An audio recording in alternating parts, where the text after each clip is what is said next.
नमस्कार। मेरे YouTube channel पे आप सभी का फिर से स्वागत है।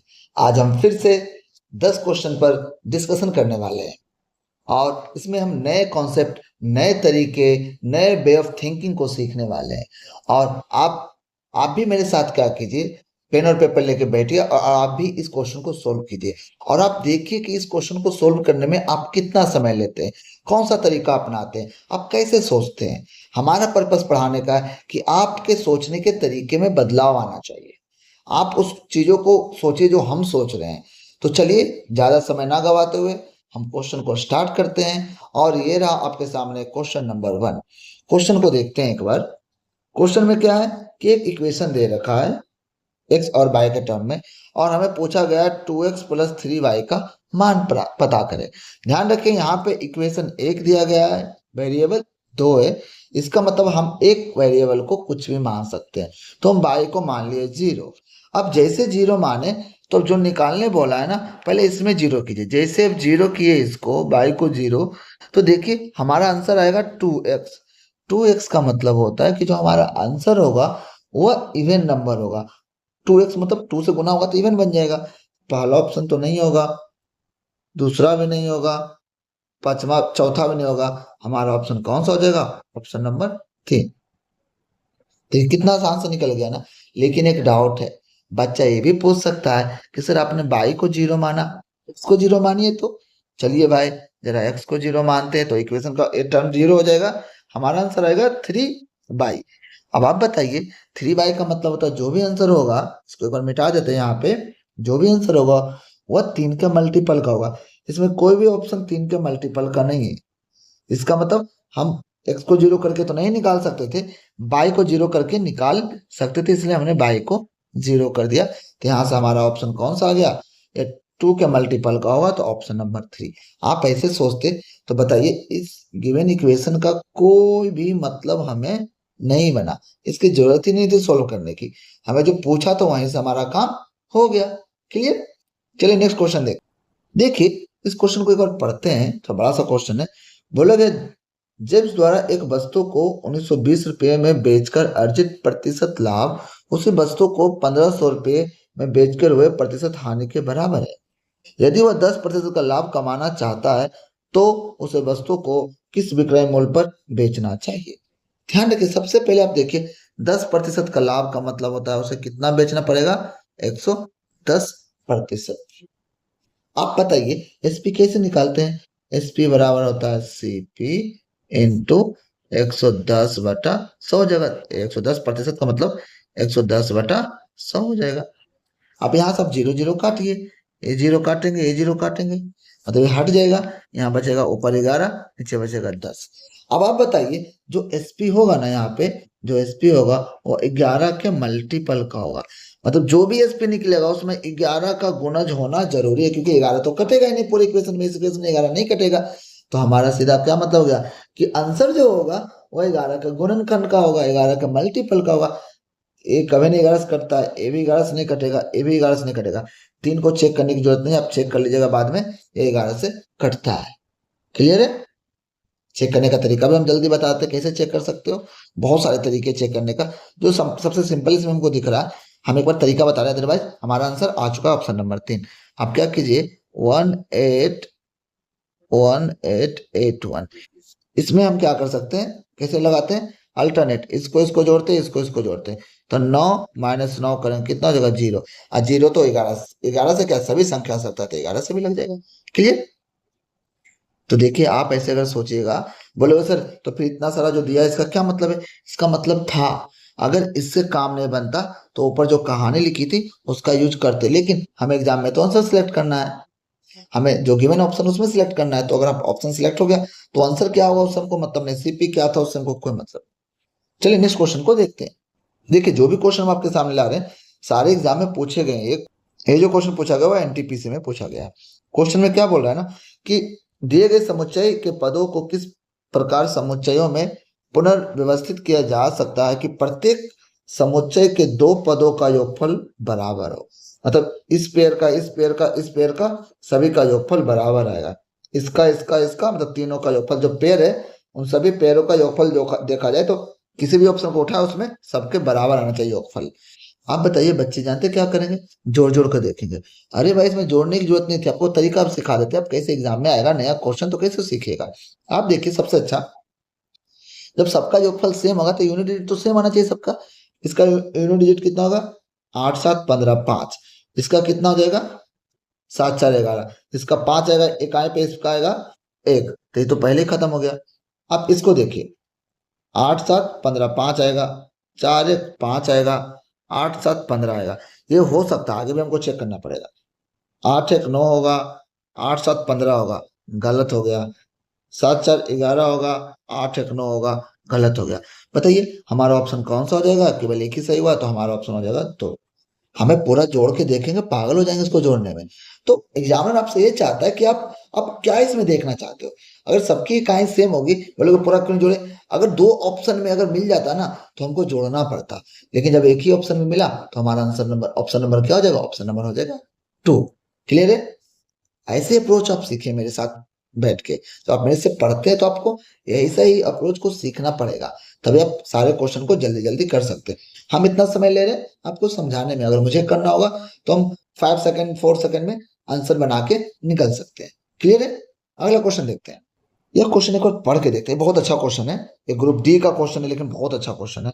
आप इसको कैसे सोचते हो, ये ये चीजें आपको समझ में आनी चाहिए। देखिए क्या बोला गया, 4 अभाज्य संख्याओं को आरोही क्रम में लिखा गया है। और लगातार है ऐसा नहीं बोला गया, बस 4 अलग अलग आरोही, 4 अलग अलग अभाज्य संख्या। पहले 3 अभाज्य संख्याओं का गुणनफल 1771 है और अंतिम दो संख्याओं का योगफल 82 है। दो को, अंतिम दो को जोड़ते तो 82। तो पूछा है अंतिम दो अभाज्य संख्याओं का गुणनफल क्या हो। अब अभाज्य संख्या है, अभाज्य संख्या तो स्टार्ट होता है 2 से और हमको 82 तक जाना है। दो दो को जोड़ के 82 होना चाहिए। तो क्या लें? अब आपसे सिंपल सा पूछें कि जो भी अभाज्य संख्या होगा उस अभाज्य संख्या का इकाई कितना होगा, तो आप बोलोगे अरे ऐसे कैसे पता चलेगा? पता चलेगा, आप ऑप्शन तो देखिए, सबके ऑप्शन 7 दे रखे हैं। अगर ये ऑप्शन 7 नहीं देता तो मेरा भी दिमाग इतना काम नहीं करता। सबके ऑप्शन 7 दिए, इसका ये मतलब हो गया जो दो संख्या होगा ना, दोनों के इकाई पे, एक पे 3 होगा और एक पे 7 होगा। यहाँ क्या होगा हमको पता नहीं हो, बाद में पता कर लेंगे। इतना तो क्लियर हो गया।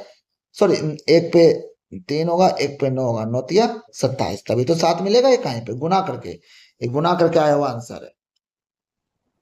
यहां तक में किसी को कोई दिक्कत नहीं है। अब देखिए इसको जोड़िए तो 9 3 12 2। देखिए यहाँ पे 2 आ भी रहा तो वो दोनों तरफ वेरीफाई हो गया। तो ये आपको पहले पता करना पड़ेगा कि जो भी आभाज्य संख्या हम चूज करने वाले हैं उसका इकाई क्या होगा। आप जब यहां तक मिल गया तो आपको कुछ थोड़ा सा हिट एंड ट्रायल करना पड़ेगा, तो आपको आंसर तुरंत मिल जाएंगे। चलिए हिट एंड ट्रायल आप क्या कीजिएगा, सबसे छोटा जो होगा, हम इसका थोड़ा समझाने में समय ले रहे हैं, अदरवाइज जल्दी करना होता तो हम इसको कर लेते। तो समझा रहे आप कैसे सोचिएगा इसको।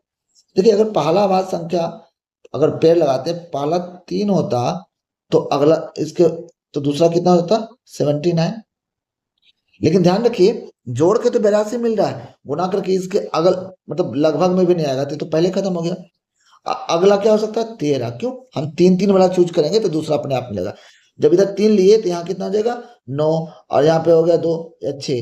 क्या ये पेड़ बनने की संभावना रखता है? नहीं, क्योंकि ये तो अभाज्य संख्या है, लेकिन ये अभाज्य संख्या नहीं। देखिए हम कर क्या रहे हैं ना, यहाँ लिखे 13, एक आयत हमको पता है 9 होगा, और दोनों को जोड़ के कितना होना चाहिए? 82। तो यहाँ पे कितना रखे कि जोड़ के 82 होगा, वही कर रहे हैं। देखिए 9 3 12, 6 1 7 और 1 8, यही कर रहे हैं। हम जोड़ के 82 भी ला रहे हैं और 9 और 3 इसका यूनिट डिजिट भी रख रहे हैं। तो ये तो अभाज्य, ये अभाज्य नहीं है, मतलब ये तो पेयर कभी संभव हो ही नहीं सकता। अब चलते 23 के पास। 23 के पास अगर एक 23 लिए इकाई में 9 होगा तो यहाँ पे कितना हो जाएगा? यहाँ पे हो जाएगा 5। क्या दोनों अभाज्य संख्या? हाँ है। तो अब क्या कीजिए, जहां मिल जाए ना, और अब क्या इन दोनों गुना करके लगभग आ सकता है? हाँ, आप यहाँ पे गुना कर लीजिए। तो गुना कीजिएगा, इसको जब आप गुना कीजिएगा तो 23 25 15 से 115 होता है, और ये हो जाएगा 9 तिया 27, 9 दूना 18, 9 दूना 18 2 20, इतना हो जाएगा। ये जगह 7 5 3 1। अगर ये ऑप्शन कहीं पे है तो यही हमारा क्या हो जाएगा?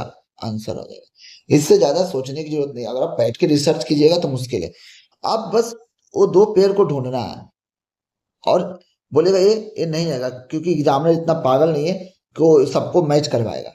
एक मैच किया, दोनों का दोनों अभाज्य संख्या, दोनों को जोड़ के 82 और गुना करके एक ऑप्शन मिला तो सही है। आगे से ज्यादा चेक मत कीजिएगा, बस आपको सिखाएं कि कैसे आप दो नंबर को आप चूज कीजिएगा और उसको कंपेयर करते हुए आगे जाइएगा। ये क्वेश्चन बहुत जबरदस्त है, इसको अगर डिटेल में बनाना शुरू कीजिएगा ना तो बनेगा ही नहीं, एग्जाम पूरा खत्म हो जाएगा, बना ही नहीं पाओगे। आप ऐसे सोचना सीखिएगा तो जल्दी बन जाएगा। आशा करते हैं कि आपको समझ में आया होगा। अगर आपको कुछ नहीं समझ में आया कहीं पे तो प्लीज आप कमेंट कर सकते हैं, हम आपको रिप्लाई जरूर देंगे कैसे सोचना है, कहाँ पे क्या करना था। क्लियर है? और अगर नहीं समझ में आया तो फिर से इस वीडियो को वापस जाके देख सकते हैं। अगला क्वेश्चन देखते हैं क्या बोला गया इस क्वेश्चन में। पी और क्यू अकेले एक काम को 9 दिन और 12 दिन में पूरा कर सकते हैं। यदि क्यू से शुरू करके वैकल्पिक दिनों पर काम करते हैं तो काम कितने दिनों में पूरा हो जाए। इस क्वेश्चन को कैसे करते हैं वो आपको जानना पड़ेगा। क्या है यहाँ पे, पहले लिखे टाइम। एक है 9 दिन, ये हो गया पी का और ये हो गया क्यू का। ये कितना ले रहा है, 12 दिन। दोनों का एलसीएम कितना हो जाएगा, और आप देखिएगा एलसीएम दोनों का हो जाएगा 36। ये हो गया हमारा टाइम और ये हो गया हमारा टोटल वर्क। क्लियर? अब बताइए, काम हमारा 36 से 9 दिन लग रहा, तो इसका मतलब इसकी कैपेसिटी कितनी होगी, ये हो गया 9 चौक 36, और हो गया 12 तिया 36। मतलब हो गया कि पी एक दिन में 4 काम करता है और क्यू एक दिन में 3 काम करता है। यहां तक तो आपको करना पड़ेगा, कभी कभी नहीं भी करना पड़ेगा।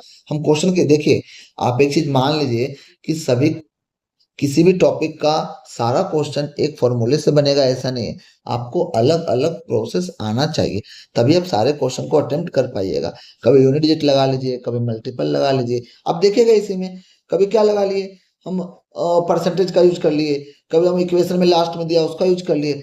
जरूरी नहीं कि हमको हर बार सोल्व करना पड़ेगा। क्लियर है?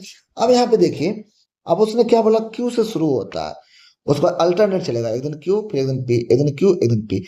बताइए, एक दिन क्यू करेगा 3 काम और फिर अगला दिन करेगा पी 4 काम, टोटल कितना काम होगा, 7 काम। कितना हो जाएगा टोटल, 7 काम। लेकिन ये कितने दिनों में हुआ, 2 दिन में। क्यों 2 दिन में, एक दिन पी किया एक दिन क्यू किया। क्लियर है? अब आप बताइए टोटल हमको कितना काम करना है, 35 काम, 36 काम। तो अगर इसको 5 से गुना कर दे, इसको भी 5 से गुना कर दे, टोटल कितना हो जाएगा, 10 दिन। यहाँ टोटल कितना हो जाएगा, 35 काम। मतलब 10 दिन में 35 काम निपट गए। अब हमारे पास 36 काम था, एक काम बच गया। अब आपसे कोई पूछे कि यह जो एक काम किसके हिस्से आएगा, पी के कि क्यू के। देखिए, पहले करता है पी, फिर करता है क्यू, फिर करता है, नहीं सॉरी, स्टार्ट कौन करता है, क्यू। क्यू फिर पी फिर क्यू फिर पी फिर क्यू फिर पी। मतलब देखिए, जब जब जोड़ के इवन आ रहा है तो खत्म किस पे हो रहा है, पी पे।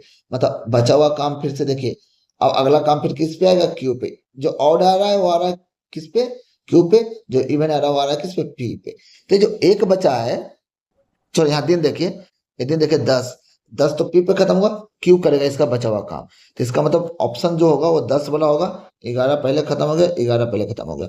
और आप ध्यान रखिए, लास्ट में कौन सा करेगा, क्यू स्टार्ट करेगा। तो क्यू स्टार्ट करेगा तो, क्योंकि पी खत्म किया तो क्यू स्टार्ट करेगा। एक काम को क्यू, क्यू की क्षमता कितनी है, 3/3। ऑप्शन नंबर कौन सा हो जाएगा, ऑप्शन नंबर हो जाएगा 1। 10 दिन यहां से निकला और बाकी बचा हुआ दिन यहाँ निकला, 10 पूर्णांक 1/3 दिन लगेगा। क्लियर है? इस क्वेश्चन को देखिए, बहुत जबरदस्त क्वेश्चन है। आप इसको कैसे अप्रोच लगाते हो, कैसे सोल्व करते हो, वो आप एक बार ट्राई कीजिए, फिर मैं बताता हूँ तो आप उसको देखिए।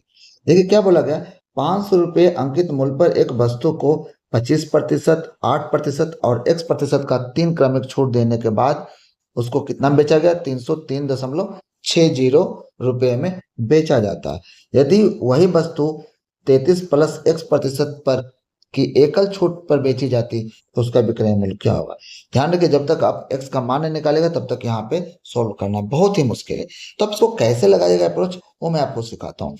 मान लीजिए कि इसमें x% नहीं दिया होता छूट, तो कितना पड़ता उस वस्तु का दाम। तो 500 रुपया पर पहले देता 25% छूट, तो बेचता कितना पर, 75% पर।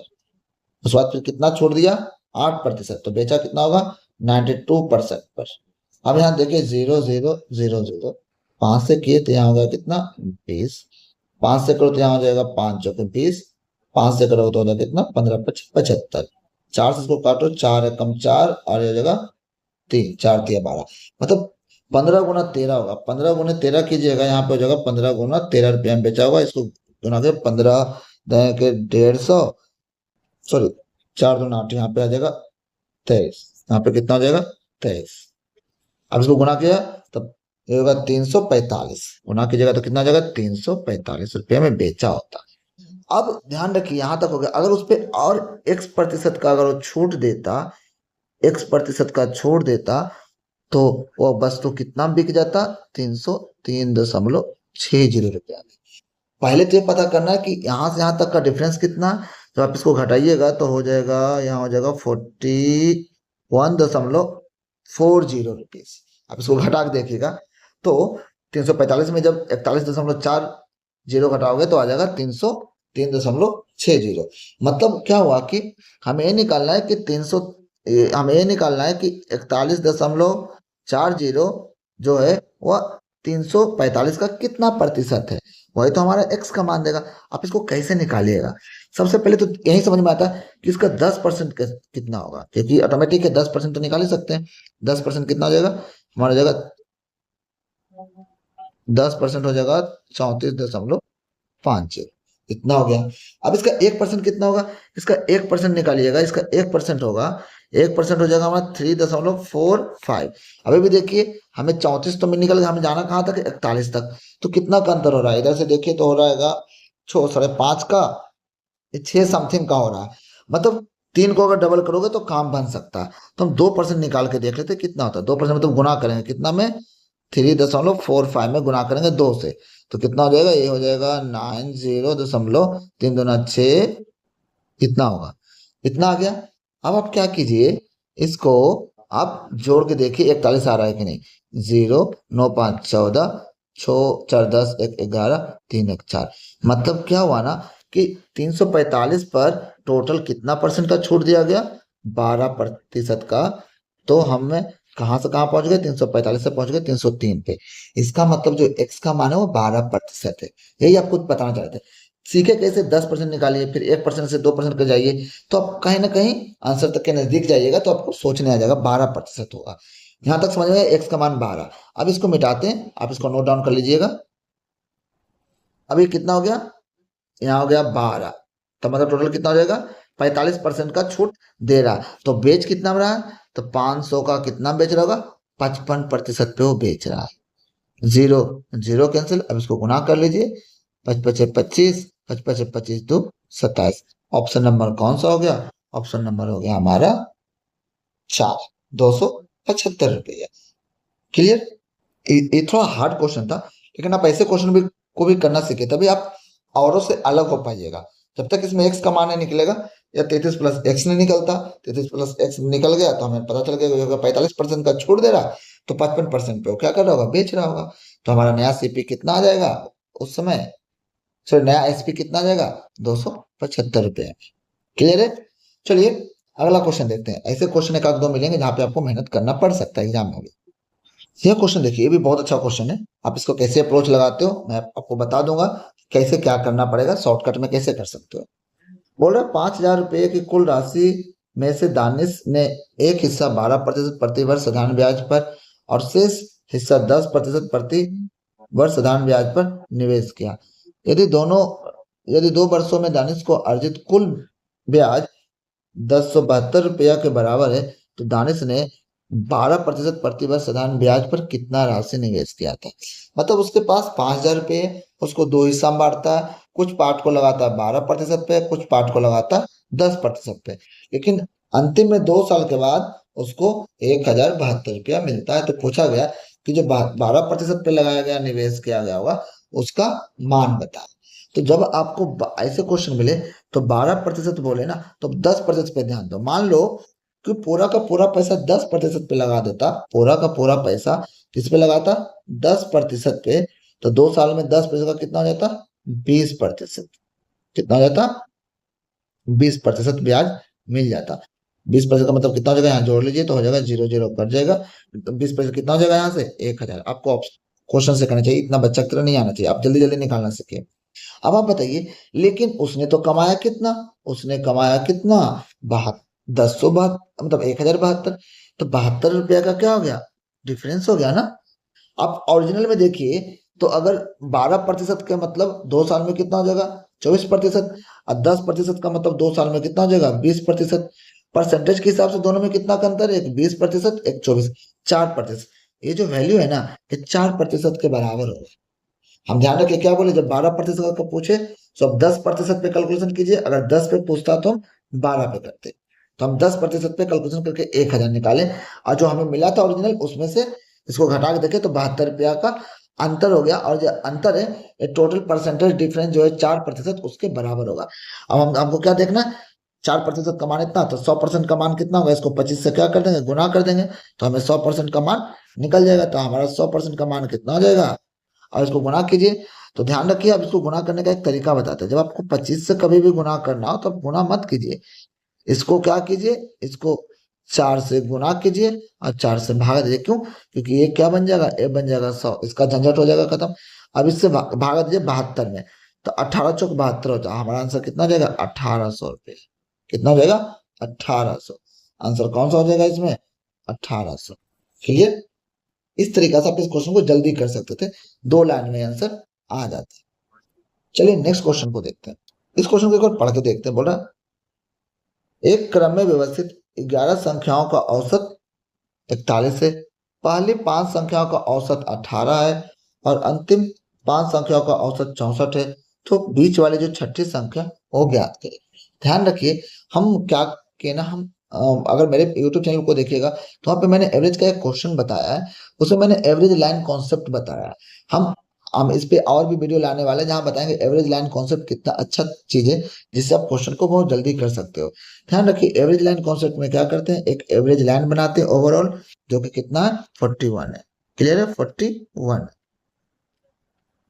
अब आप बताइए, बोल रहे 5 संख्याओं का जो औसत है वो 18 है, तो औसत से कितना कम है, जब हम 18 आएंगे तो ये औसत से कितना कम हो गया। अब इसको घटा के देख लीजिए, औसत घटाएगा तो हो जाएगा 23। लेकिन 23 इसमें अकेले तो एक संख्या नहीं बल्कि कितनी संख्या, 5। तो इसे 5 से गुना कर देंगे, माइनस से दिखाया कि औसत से कम था 18। कितना कम था, 23 कम था।